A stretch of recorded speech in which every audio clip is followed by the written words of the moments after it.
యేసుక్రీస్తు నామంలో బెతస్తా విడుదల పరిచయ తరపున మీకు ప్రేమపూర్వకమైన వందనాలు. ఈ దిన వాక్య ధ్యానము. అనుదినము ఆయన మా భారము భరించుచున్నాడు. కీర్తనల గ్రంథం 68వ అధ్యాయం 19వ వచనము. ప్రతిరోజు అనే మాట గమనించండి.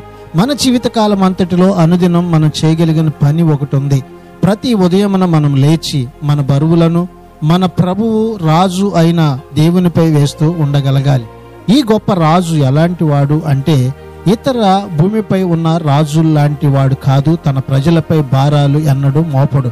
వారి ప్రతి భారములను బాధలను తానే మోస్తాడు. అందుకే యేసు ఇలా అన్నాడు, ప్రయాసపడి భారము మోయుచున్న సమస్త జనులారా నా యొద్దకు రండి అని చెప్పుచున్నాడు. కనుక ఈ దినాన వాక్యాన్ని బట్టి నీ ప్రతి భారమును మోసే దేవునికి నీ పరిస్థితిని అప్పగించు.